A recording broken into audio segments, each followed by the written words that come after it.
adalah masa korang akan nampak. Tak kira lah malam ke siang ke dia akan nampak. Bayangan lintasan.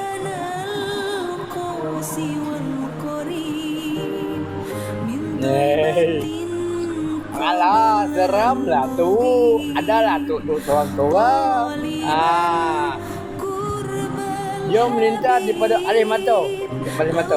Bayang macam bayang hitam dia melintas. Dia melintas bukan okey, jauh. Dia nampak jauh. Kita nampak dia melintas kan. Bila kita pandang tak ada. Tak ada apa pun. Tapi nampak macam bayang hitam, macam ada orang. Kan melintas kan. Kadang ada satu masa kita akan nampak. Daripada alih mata ni.